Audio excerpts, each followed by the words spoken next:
Team 8 зөвлөлтөд ерхий шалгалтанд бэлтэж байгаа сурах зориулсан номны органик хурмлын механизм буюу хамгийн сүүлийн бүлэг сэдвийн зарим бодлогыг тайлбарлая. За дараах анх дахь, хоёр дахь, гурав дахь карбоксилтонуудыг батчлалын хэсэг дарааллаар байрлуулна гэж байна. За тэгэхээр энэ улаанаар дугуйлсан карбоксилтон болвол цаашаа 1, 2, 3 ээртэй холбогдсон. Өөрөөр хэлбэл энэ бол ээр за тэгээ карбоксилтон тэгээд ээр гэсэн ийм хэлбэртэй байна гэсэн. Тэгэхээр энийг бол 3 дахьч гэж нэрлэж байгаа. 3 дахьч. За дараагийн карбоксилтон нь болохоор карбоксилтон бүхий C-н цаашаа нэг л одоо халагчтай холбогдсон байна. За бүхэлд нь ингээ авчруулна. Тэг ингээд нэг л халагчтай холбогдсон. Тэгэхээр энийг болохоор бид нар ээр тэгээд нэг л ээртэй холбогдсон. За ингээд илэрхийлж болно.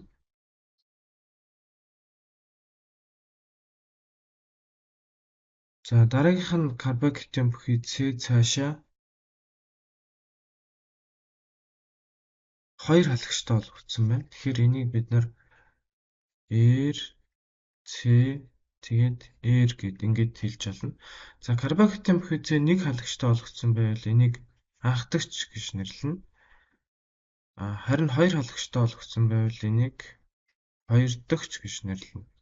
Тэгэхээр хамгийн тогтвортой карбоксилтон бол 3 дахьч байдаг. Хамгийн тогтворгүй нь болохоор анх дахьч байдаг. За энэ тогтворгүй гэсэн үг тийм хамгийн тогтворгүй. Харин энэ тогтвортой. Хамгийн тогтвортой.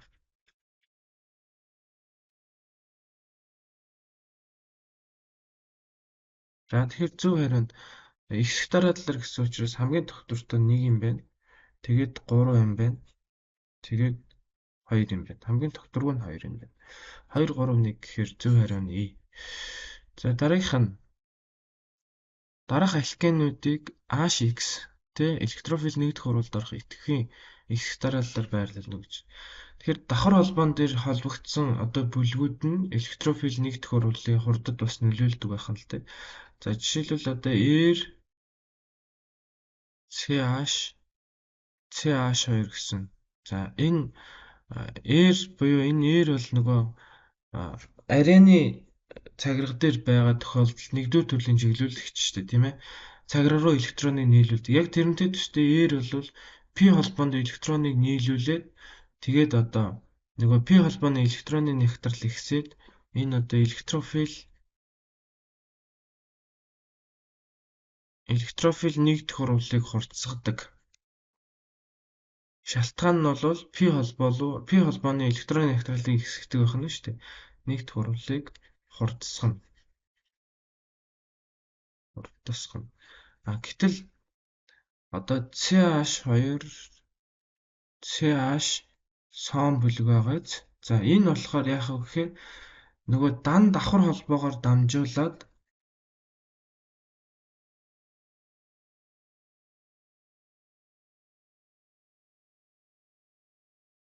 за ингээд энэ CO дундын ос нь O руу. За энэ давхар холбоотой нь бас яг O руу. Тэгээд энэ CC-гийн электрон бас яг нь дан холбоогоор дамжаад O руу. Улмаар энэ давхар холбооны электрон ч гэсэн бас яг нь энэ дан давхар холбоогоор дамжаад O руу ингэж тууширдаг. Тэгэхээр энэ сон бүлэг бол электрон татагч бүлэг. Өөрөлдвөл энэ бол 2 дугаар төрлийн чиглүүлэгч. Электрон татна. Электрон нийлүүлдэг биш, электрон татагч бүлэг байх нь шүү дээ. Тэгэхээр энэ электрон татагч бүлгийн нөлөөгөөр P холбооны электрон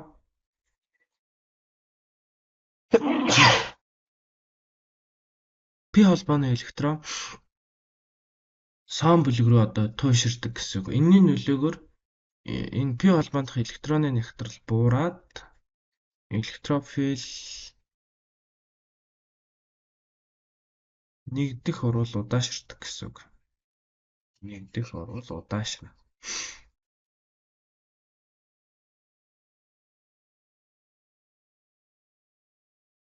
За тэгэхээр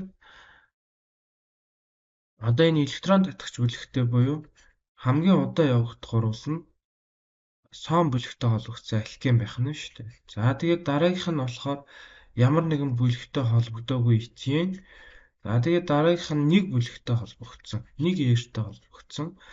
За тэгээд дараагийнх нь хамгийн идэвхтэй явагдах нь хоёр eerтэй холбогдсон. Eerийн тоо ихсэх тусам энэ пи холбооны электроны нэгтрэл улам ихснэ л гэсэн үг. Ээр бол пи холбоолоо электрон нийлүүлдэг. Пи холбооны электроны нэгтрэлийг ихсгдэг ийм бүлэг байх юм. За ингээд зөв хариу нь 2 3 4 1 гэхээр D-ийн зөв хариу боллоо. За дараа нь 3 төрлийн халдцах урвалыг харуулсан байна. За эндээс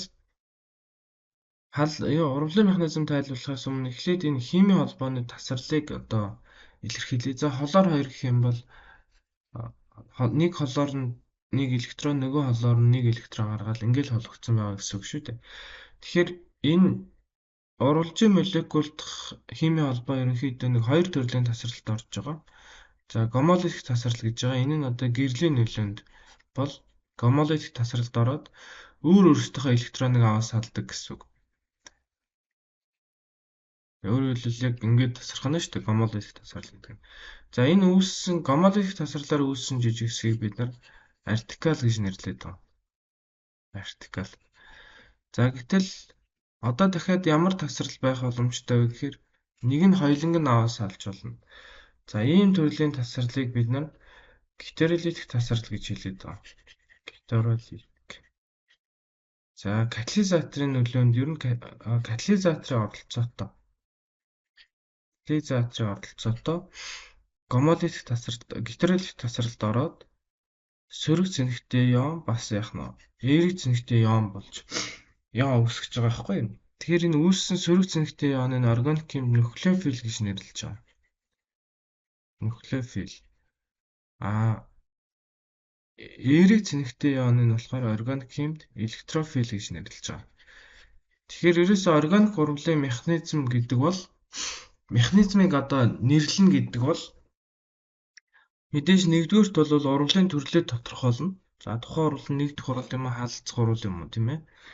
За дараа нь бол энэ артикал их хөтөлтэй харилцан үйлчилж байгаа юм уу, эсвэл нуклеофил харилцан үйлчилж байгаа юм уу, эсвэл электрофил харилцан үйлчилж байгаа юм уу гэдгээр нь л эхэлчихнэ гэсэн. Тэгэхээр одоо бид нар нэгдүгээр урвалыг харахаар гэрлийн нөлөөнд холоор хоёртой харилцан үйлчилж байгаа байхгүй юу? Тэгэхээр гэрлийн нөлөөнд гэхээр мэдээж яах нь артикал үүснэ шүү дээ. Тэгэхээр энд бол нэг нь бол Q юм байна гэд хариулчихна. Яг л гэрлийн нөлөөнд гомолитик тасралт ороод артикал үүсэх учраас энэ бол артикалын механизмээр явж байгаа халах урвал юм байна гэж. За хоёр дахь нь бол бид нар одоо 12 дугаар ангид үзэж байгаа.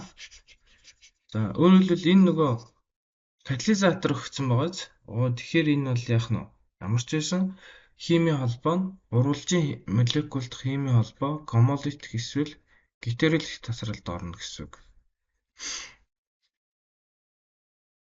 Алюмиум холоор 3. Тэгэхээр катализатор байгаа учраас энэ бол яах нь гетеролитик тасралт орно. За С холоор гэдэг холбоо холоор руу туйширч байгаа учраас гетеролитик тасралт ороход холоор дундаа бас аваа сална. Тэгэхээр эндээс CH3 гэдэг электрофил холоор сөрөг гэдэг нуклеофил үүснэ гэсэн үг. Катализаторын нөлөөгөөр урвалжийн молекул гомолитик гетеролитик тасралт орох нь шүү дээ. За ингээд электрофил бол нуклеофил үүсчлээ. Одоо аль нь их хөтөлтэй харилцан үйлчлэх юм бэ гэдэг асуудал байна, тийм үү? Тэгэхээр бензолийн цагирга бол электроны нэгтрэл ихтэй. Өөрөөр хэлбэл 6 ширхэг электрон энэ пи холбоог үүсгэхэд оролцож байгаа. Тийм учраас бензолийн цагирга бол сөрөг цэнгийн нэгтрэл ихтэй гэж тийм. Сөрөг цэнгийн нэгтрэл ихтэй. За тийм учраас бензолийн цагирга бол дандаа яах нь энэ эерэг цэнхтэй буюу электрофилтэй харилцан үйлчилдэг. Тэгэхээр энэ урвал ямар урвал юм бэ гэхээр S-E урвал гэсэн үг байхгүй юу? Электрофилийн механизмаар явж байгаа халдцах урвал болно. Яг тэгвэл цагирга эхлээд электрофилтэй харилцаа үлчилж байгаа учраас электрофилний механизмаар явж байгаа гэж хэлж байгаа байхгүй. Тэгэхээр нэгийн Q болсон, хоёрын R болох юм байна. Тэгэхээр 3-ын W болно гэсэн. QRW. За ингээд зөв хариу D боллоо. За дараагийнх нь. За энэ халах оруулалтын механизмыг тодруулъя. Сая нөгөө вертикалийн механизмээр явж байгаа халах оруулалт шүү дээ. Чөлөөт вертикалийн механизмээр явж байгаа. За энэ чөлөөт вертикалийн механизмээр явж байгаа халах урвал буюу халдцах урвал буюу SR урвал бол нэг 3 үе шатыг дамждаг. Нэгдүгürt бол холоор хоёр нь гэрлийн нөлөөнд холоорын вертикалууд үүсгэн. За энэ шатыг өдөөгдөх шат гэж нэрлэж байгаа. Өдөөгдөх шат. За хоёрдугаар шатанд яах юм гэхээр их үдэс вертикалтай харилцаа үйлчилнэ. За ингээд эндээс мэдээж их үдэс дотор байгаа хамгийн цөөхөн ус төрөгчтэй цэгээс ус төрөгч нь халагдаад CH3 гэсэн ийм вертикал үүсгээд цаана нь H холоор үүснэ. За дараа нь CH3 гэсэн энэ вертикал нь холоор хоёртой харилцаа үйлчилнэ.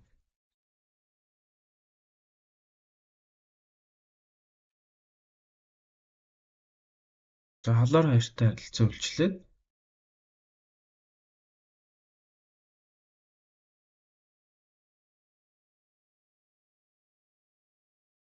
за ингээд CH3 холоор тэгээд CH3 нэмэх нь холоорын вертикал үүснэ. За энэ шатыг юу гэдэг вэ гэхээр өрнөх шат гэж нэрлэж байгаа. Өрнөх шат. За 3 дугаар шатын юу гэж нэрлэж байгаа юм гэхээр за энэ вертикалууд өөр хоорондоо нэгдэж юм бол өөрөөр хэлбэл унтарна гэж нэрлэдэг л дээ. Вертикалууд өөр хоорондоо бас нэгдэж болно.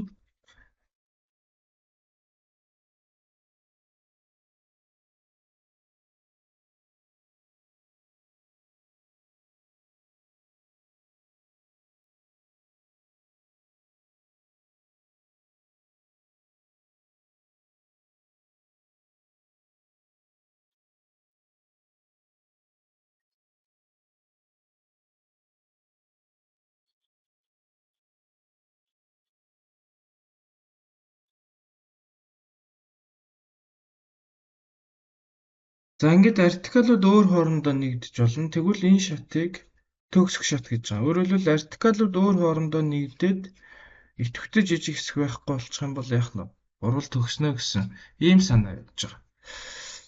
За дараагийн даалгавар нь аль шатанда карбокатин үүсгэж явдгүй гэж байна. За карбокатин үүсгдэг урвалын механизм болно шүү дээ. Карбокатин үүсгдэг. Тэгэхээр за АЕ урвал явж ивэл карбокатин үүсгэн бас SN1 урвалын хувьд карбокатин үүсдэг. Тэгэхээр АЕ гэдэг нь электрофил нэгдэх гэсэн үг. SN1 гэдэг нь нуклеофил халалцах гэсэн үг. За тэгтээ электрофил нэгдэх урвалд ордог гэхээр мэдээж яах нь алкин эсвэл алкин л байна гэсэн үг шүү дээ. Нуклеофил халалцах урвал нэгдүгээр ирмийн зүйл хөтлөөр явж байгаа нуклеофил халалцах урвалд ордог гэвэл мэдээж хамгийн сонгодог нь 3 дахь галаген алкан.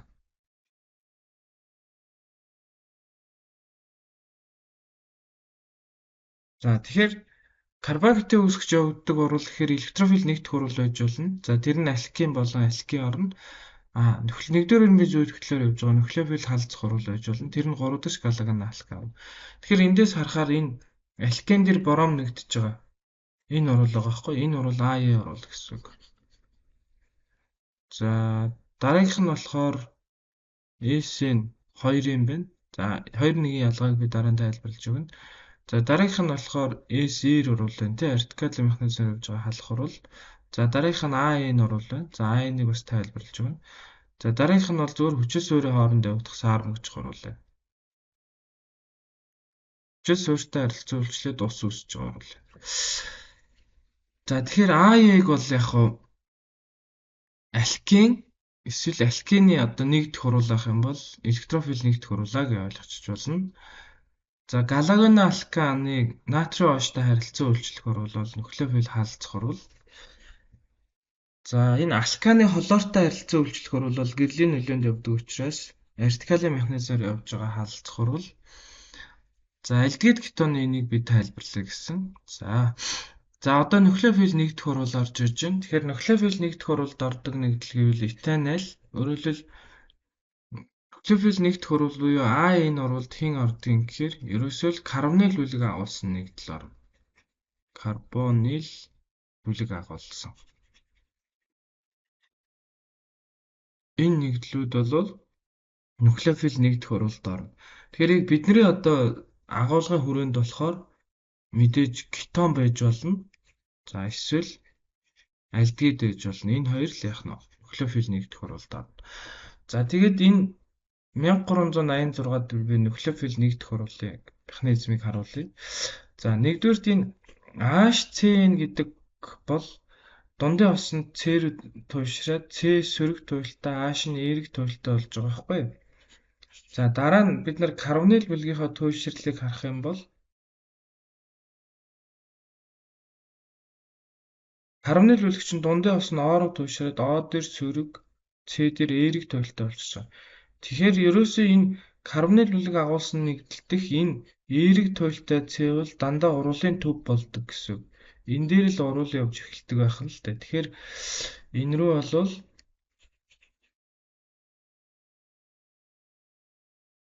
энэ сөрөг туйл бүхий CN бүлэг эерэг туйл бүхий карбонил бүлгийн C рүү давтална. Карбонил бүлгийн эерэг туйл бүхий C рүү давтална. За ингэснээр одоо C 4 холбоотой байгаа учраас CN-тэй холбогдохын тулд CO-гийн давхар холбоо P холбоо тасарна. За ингээд 4 холбоо үүсгэж чадж байгаа. За энэ бол завсрын шатны бүтээгдэхүүн. Заавал энэ шатыг дамжина гэсэн үг. За тэгээд одоо нөгөө энэ салсан ус төрөгчийн протон нь протонтой O ион нь хүчил төрөгчийн ион харилцан үйлчлээд тэгээд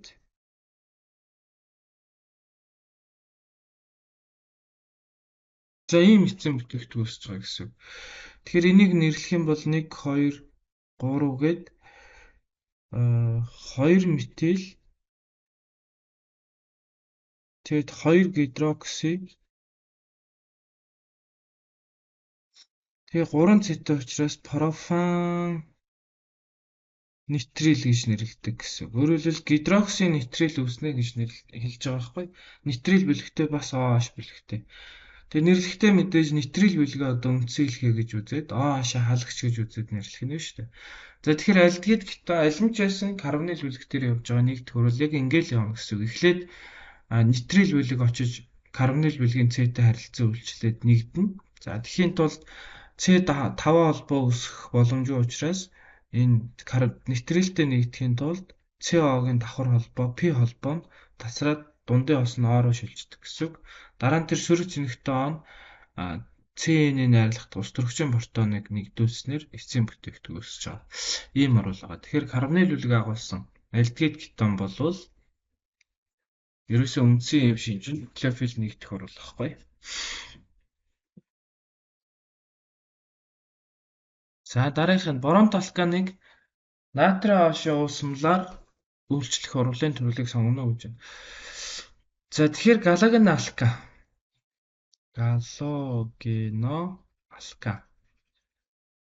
Галогено алка натрийн оошийн одоо усан уусмалтай харилцан үйлчлэхдээ хоёр төрлийн механизмаар явдаг. За жишээлбэл R CH2OH гэж тийм ээ. За энэ бол Анхдагч гэсэн үг. За анхдагч галагна алканы хувьд биш үү? СО гэсэн холбоо О руу туушраад С дээр Э-ийг туйлтай болсон байдаг. За бид нар натрийн хошийн уусмлын тухайд бол усан уусмалдаа натрийн эерэг ион тэгээд OH-ийн сөрөг ион байгаа шүү дээ. Тэгэхээр уусмалд байгаа OH-ийн сөрөг ион нь энэ эерэг туйлбхий С галагын OH гэж чинь С галагын шүү дээ. За С холоор болгочихдоо ингэ тийм. С холоор гэчээ. Тэгэхээр С холоор гэсэн холбоо холоор руу туушраад С дээр эерэг холоор дээр сөрөг туйл илэрдэг. За ингээд натрийн хошийн уусмалд байгаа OH буюу маш хүчтэй нуклеофил OH-ийн эерэг туйл бүхий С рүү довтлоод улмаар энд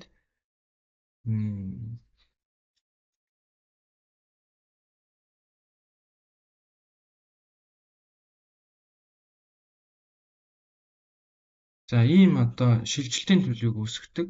OH яг бүрэн холбогдчихоогүй, холоор бас бүрэн салчаагүй. Ийм шилжилтийн төлөвийг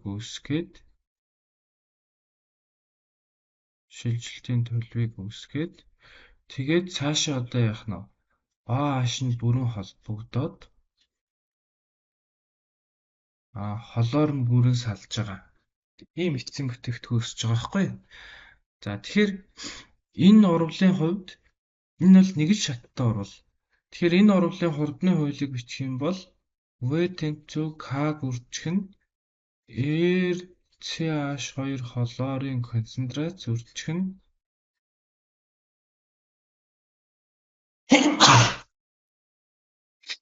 OH-ийн концентрац гэж ингэж бичнэ.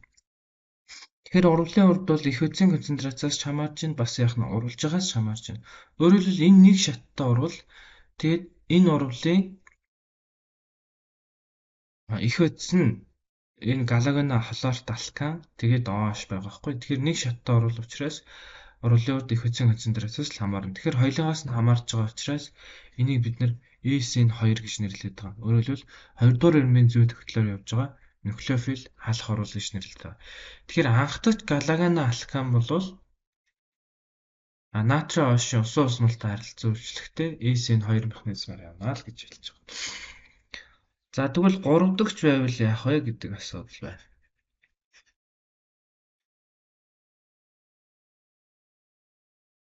За ингээд 3 дахь байх юм бол за холбооны туйшралын хувьд ялгаагүй. С дээр эерэг холоор дээр сөрөг. За тэгэхээр OH-ын одоо энэ С рүү довтлно л доо. Тэгэхээр OH шууд довтлж чаддаггүй. Яг тэгвэл энэ бүлгүүд яадаг вэ гэхээр OH-оноос халахлана. Тэгэхээр 3 дахь галагны алканууд шууд OH-он довтлж чаддаггүй. За тэгэхээр яах вэ гэхээр OH-ионы нөлөөгөөр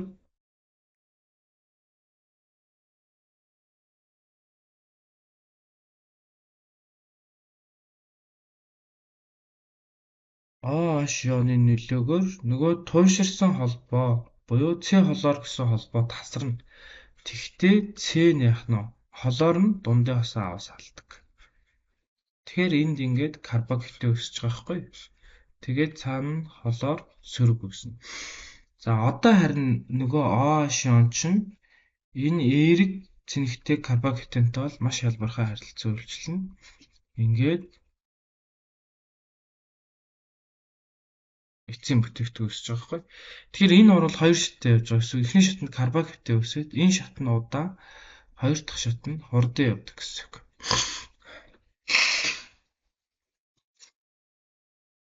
За тэгэхээр урвалын хурд бол удаан явж байгаа шатны одоо хурдаар тодорхойлогдно. Тэгэхээр бид нар энэнийг бичихдээ V тэнцүү K үржих нь R3C холоороор бичиж болно тий. Удаан явж байгаа шатнд зөвхөн их үдс оролцож байгаа. Тийм учраас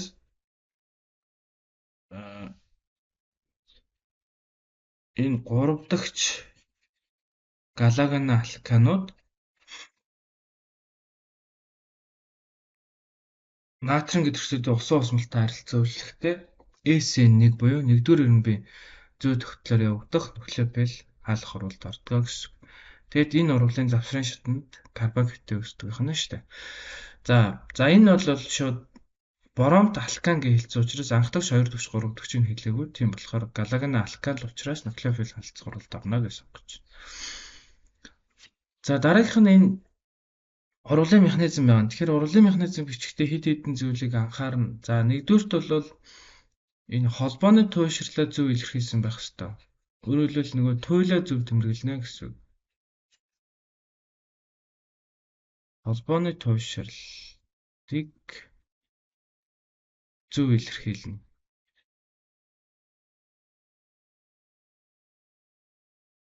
Өөрөөр хэлбэл яах нь туйлыг зөв тэмдэглэнэ гэсэн үг. Туйлыг зөв тэмдэглэнэ.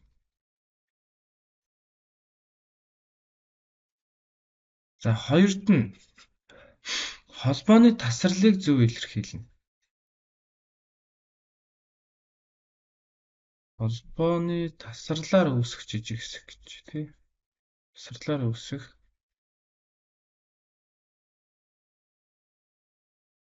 жижиг хэсгийг зөв илэрхийлнэ.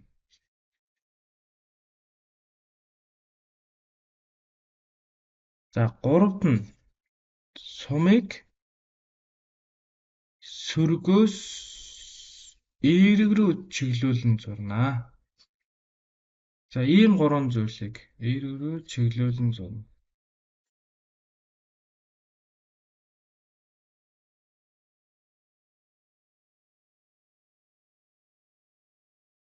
За ийм гурван зүйлийг анхаарна. Сумыг сөргөөс эерэг рүү чиглүүлэн зурна. За тэгэхээр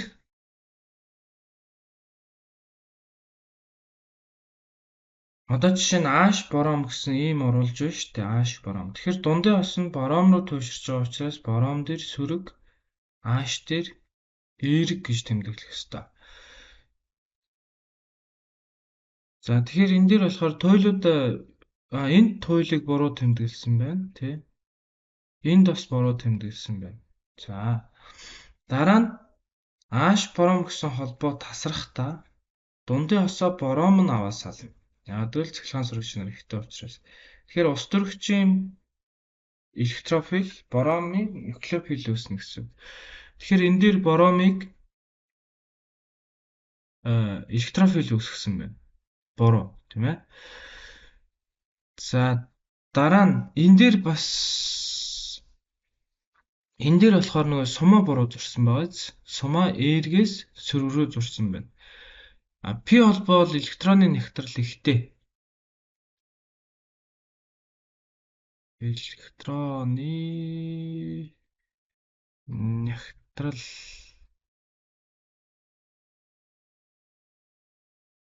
нягтрал ихтэй. Тийм учраас P холбооноос өөрөөр хэлбэл ингэж зурах хэрэгтэй.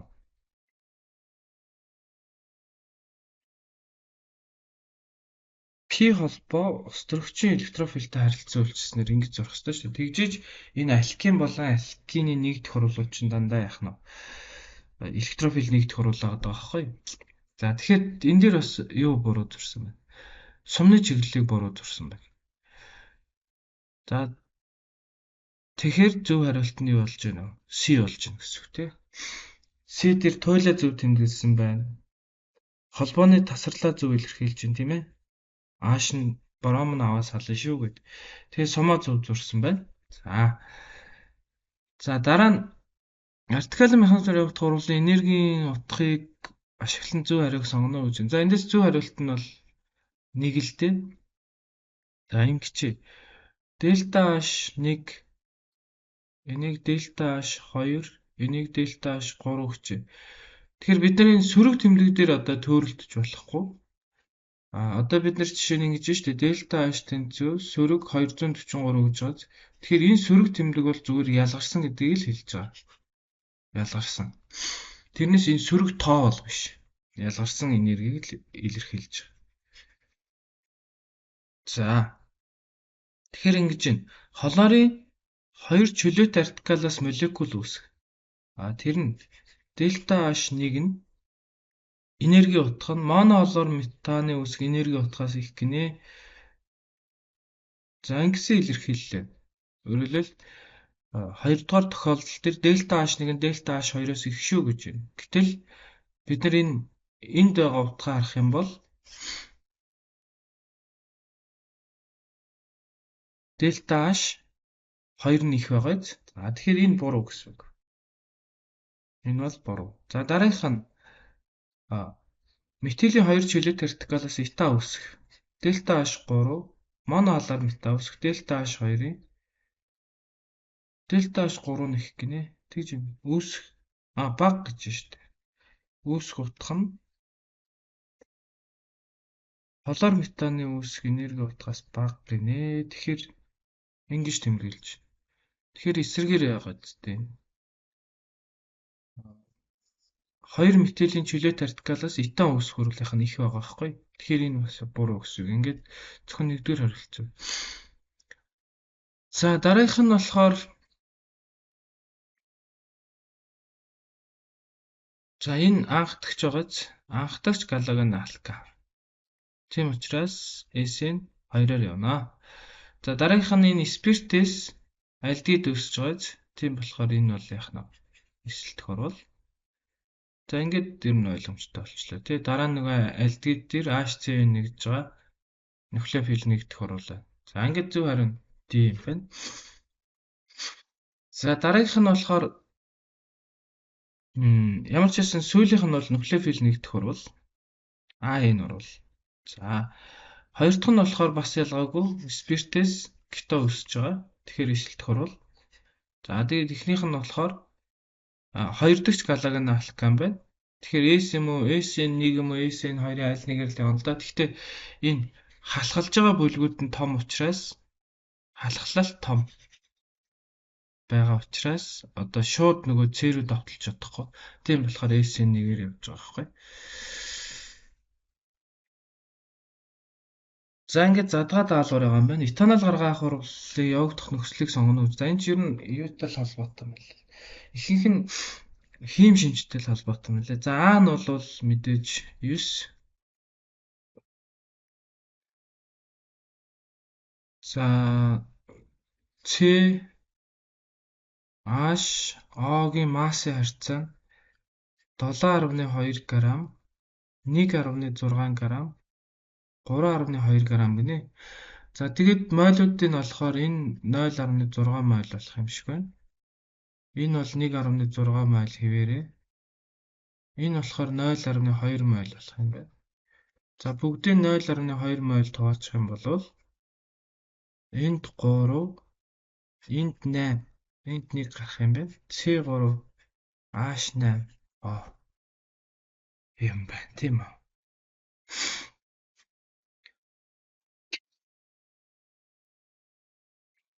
За тэгэхээр B нь 3, C нь 8, D нь 1. D1. За бутанолыг бутан 2 олыг 160-аас 170 градусаар концентрац төхрөгчлөлтөд халаана гинэ. Тэгэхээр энэ нөгөө дегидратацийн урвал явах нь л да.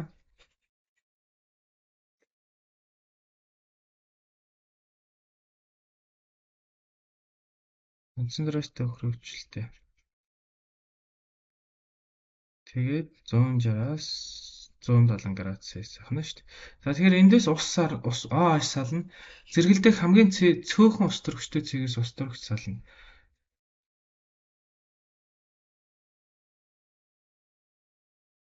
Нэмэх нь ус гэсэн ийм бүтээгдэхүүн үүсгэнэ.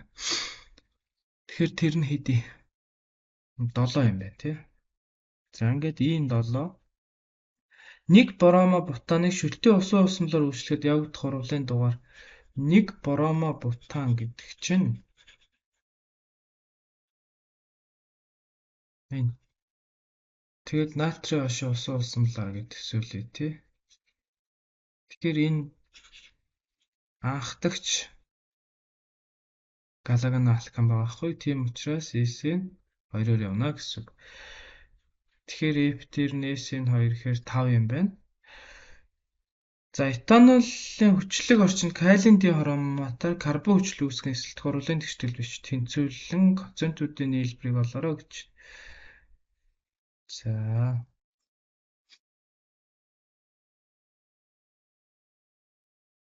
За эндээс бичнэ. C2H5OH дээр кали 2 хром 2 O7 нэмэх нь хөрөө хүчлийн орчинд очиж тий.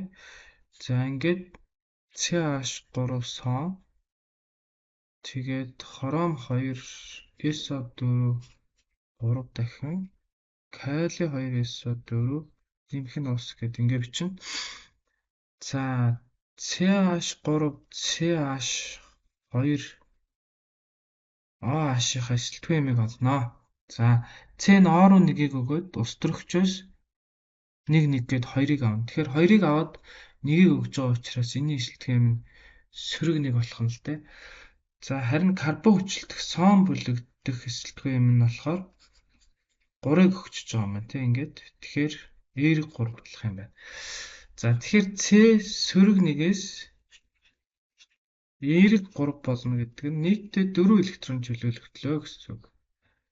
Хорон болохоор эерэг 6-аас эерэг 3 болж байгаа. За 2 байгаа учраас ингээд урд нь 2-уудыг тавьчих. Тэгэхээр энэ 6 электрон нэгдүүлж байгаа. За ингээд шилжсэн электрон тань 12 дээр тэмцээд эхний урвалыг 3-аар, хоёр дахь урвалыг 2-оор үржүүлэх юм байна. Тэгэхээр 3 мол C сөрөг 1 нэмэх нь 2 мол хором эерэг 6. За тэгээд 3 мол C эерэг 3 нэмэх нь 4. Энэ ч 4 юм байна шүү. 4 мол C хором эерэг 3. За ингэж явах юм байна. Тэгэхээр энэний өмнө бол 3 тавигдах юм байна.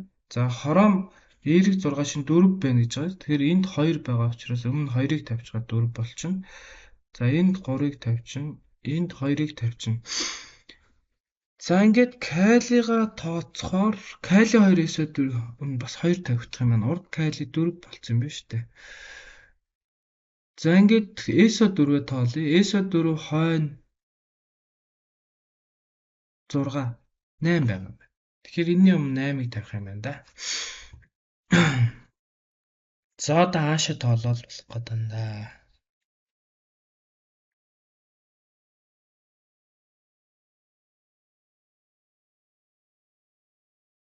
За хааш чи энэ дотор хэд юм бэ? Эхнийх дотор 6 18 хааш. Энэ дотор 16 хааш гэдэг чинь 34 хааш байгаа юм байна. За 3 4 энэ дотор 12 хааш байгаа юм байна. Тэгэхээр 36-аас 34-өөс 12-ыг гэсээр 22. Тэгэхээр энэ усны өмнө 11 тавигдах юм. За ингэж тэнцэж байгаа. Тэгэхээр коэффициент нь болохоор 3 2 8 юм байна. Сумны урд сумны хойно болохоор 3 2 2 11 юм байна шүү. 13 нэмэх нь 18 13 7 18. Тэгэхээр 31 юм байна. Тэгэхээр GH нь 31 гэсэн үг. За дараагийнх нь болохоор арианта оруулах юм байна. За холоол дээр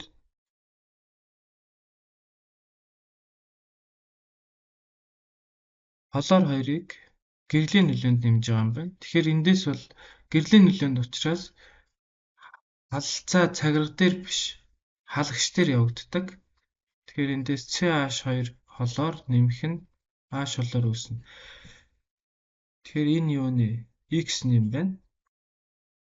За дараа нь X-ийг натрийн ошийн уусналтай харилцан үйлчлүүлэх юм байна. Тэгэхээр мэдээж зүгээр функционал бүлгийг халах оруулах юм тийм ээ. Холоор нь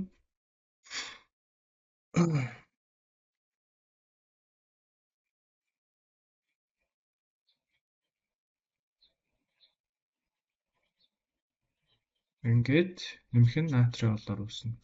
За энэ болохоор юу нэ? Z нэм байна. За дараа нь болохоор холуулыг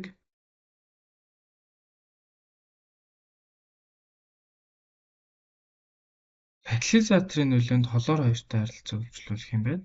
За тэгэхээр цагирга дээр халдсан юм. Катализатортай болохоор халдсан яах нь цагирга дээр явна шүү дээ. CH3 бол хэвээр яж байгаа. За CH3 нэгдүгээр төрлийн чиглүүлэгч учраас халдсан мэдээж пара байрал дээр явна. За тэгэхээр энэ болохоор Y юм байна. За Y-ийг дахиад яаж гинэ вэ? Натрийн хошуу усан усналтай оролт оруулж байгаа юм байна. За тэгэхээр эндээс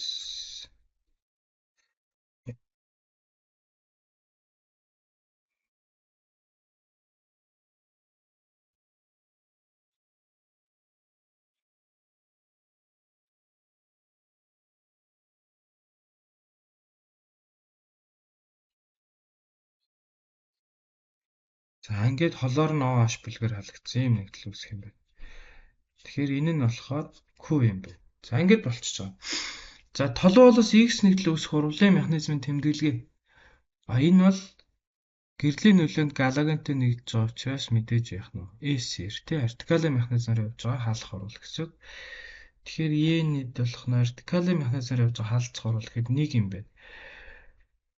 Цуугийн хүчлэлтэй этил бензоат үүсгдэг. Бензил этаноат үүсгдэг нэгдлийн дугаар гинэ. Цууны хүчлэлтэй.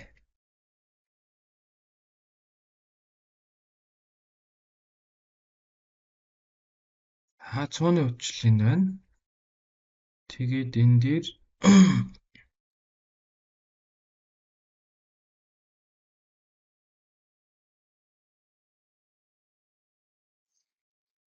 за энийг болохоор бензил спирт гэж нэрлэнэ.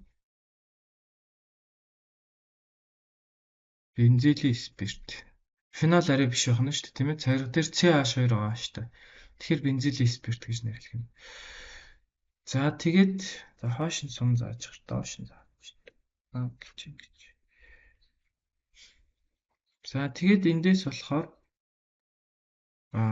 энэ сөрөг туйл бүхий О чөлөө тостой сөрөг туйл бүхий О энэ карбовчлын бүлгийн карбоксил бүлгийн эерэг туйл бүхий C-рүү давтснаар урал явагдана. Ингээд ус ялгарна. Тэгэхээр CH3 C O CH2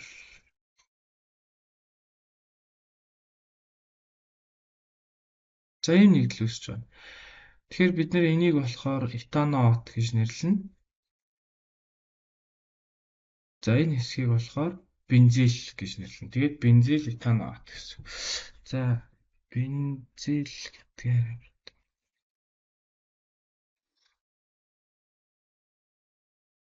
энэ хэсгийг этаноат гэж нэрлэнэ. Харин энийг болохоор халагчаар бензил гэж нэрлэх нэ шүү дээ. За ингээд бензил этаноат үүснэ. Тэгэхээр F нь болохоор хэд вэ? 7 юм байна.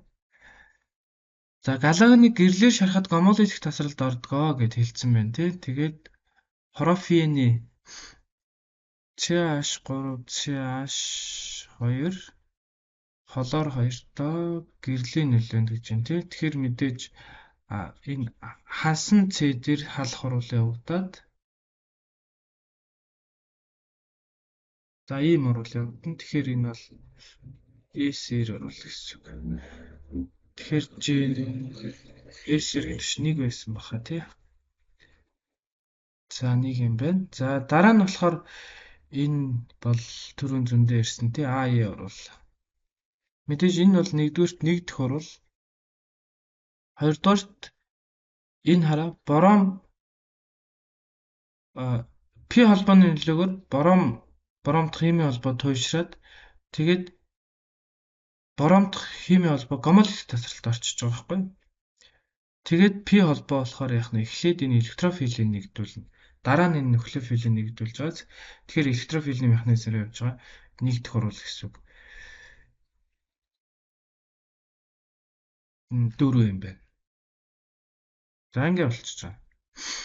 За хамгийн сүүлийн даалгавар нь болохоор Одоо нэг EC1, EC2-ийн ялгааг л нэлээд харуулах гэдэг юм л да. Тэгэхээр энэ хурдны хуулиар харахаар энэ бол яах нь вэ? Нэгдүгээр ирэмб. За, энэ болохоор хоёрдугаар ирэмб. Энэ бас хоёрдугаар ирэмб. Энэ болохоор нэгдүгээр ирэмб. За, нэгдүгээрт. Хоёрдугаарт болохоор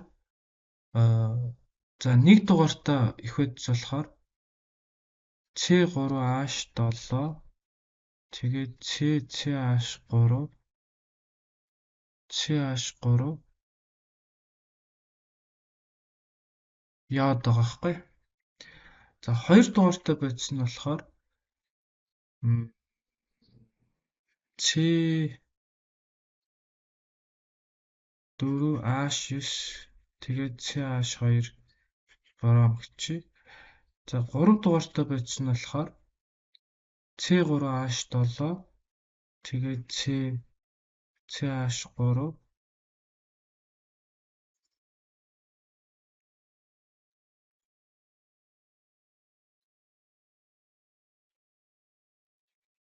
CH3 тэгээд ийшээ H-та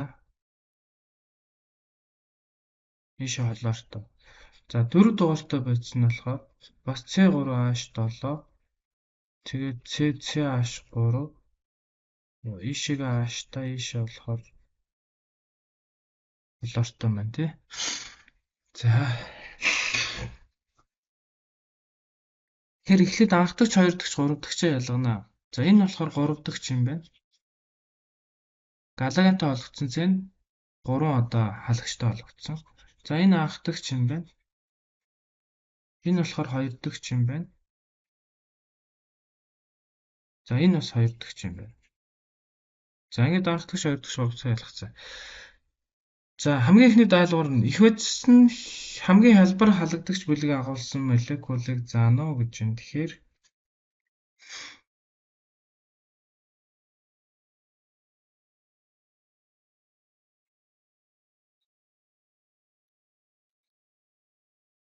за ийшээ холбооны урт ихсэн.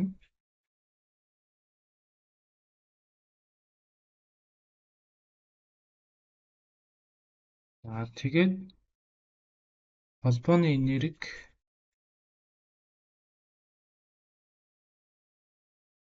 форм.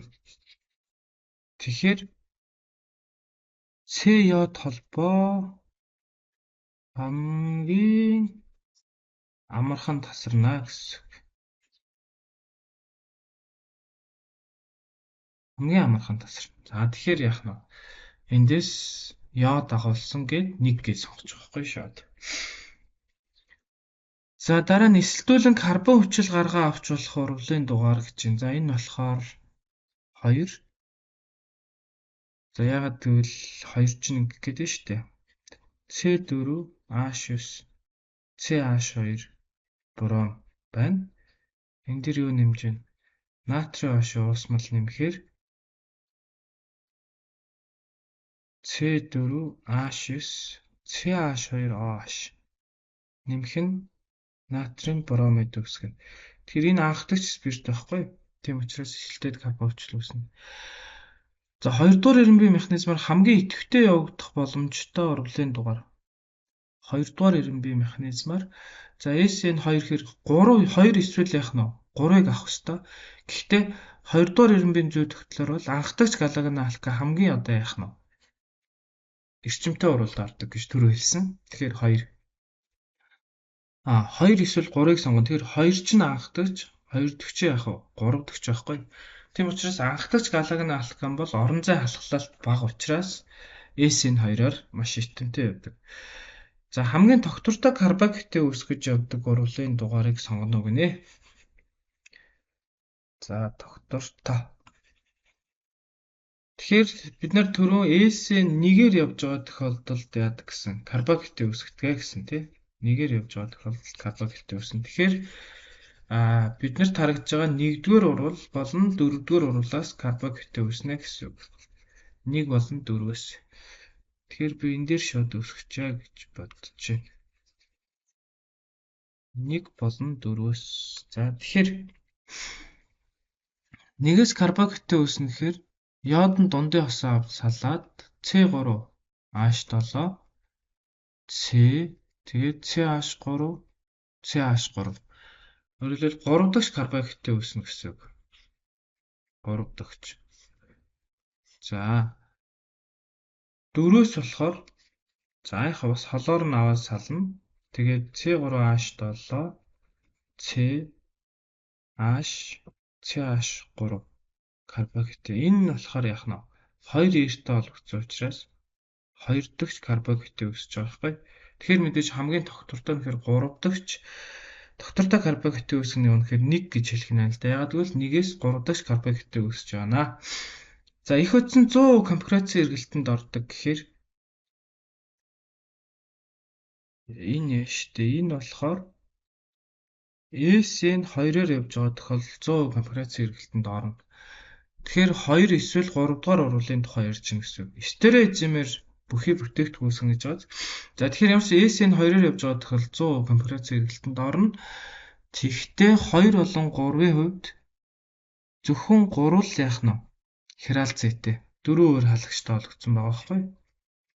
Тэгэхээр 3 дугаар урвал S-ийн 2-оор явж байгаа. Тийм болохоор 100% конфигурацийн эргэлтэнд орно. Их утсан хирал нөртөрөгчийн атом агуулж байгаа учраас эндээс стереоизомер үүснэ. За завсрын шатанд тогтворжилт муутай карбоксилтэй үүсгэх гэхээр 4 гэх нь шүү дээ. Яг тэгвэл тогтворжилт муутай бүтээгдэхүүн үүсгэх гэхээр 1 болон 3 4-өөс карбоксилтэй үүснэ. Нэг нь тогтвортой 3 дахь учраас 4 нь болохоор тогтворгүй 2 дахь учраас. За өөр хоорондоо энтомер гэж байгаа. Энэ энтомер гэдэг нь болохоор ер нь Aries изомерийг өөр хооронд нь энтомер гэж нэрлэж байгаа. Тэгэхээр энтомер байх бүтээгдэхүүн үүсгэж явагдана гэхээр энэ бол S-ийн 1 гэж байгаа. S-ийн 1-ээр явж байгаа тохиолдолд Aries-ийн хольц үүсгдэг байхгүй? Aries изомерийн хольц үүсгдэг. S-ийн 1-ээр явж байгаа. Тэгэхээр S-ийн 1-ээр явна гэхээр бид нар 1 эсвэл яах нь 4-өөс аль нэгийг сонгоно гэсэн. Тэгэхээр энэ 1-4-ийн хувьд нэг нь хирал зэтэй биш.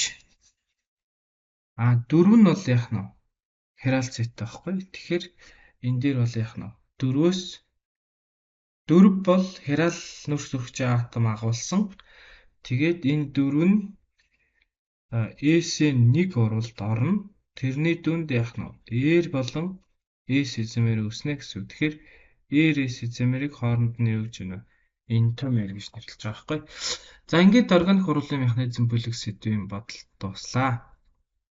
Та хэд маань бичлэгүүдээ сайн үзээд номоо сайн ашиглаад тэгээд эсэлтийн ерхий шалгалтанд амжилттай оролцоорой.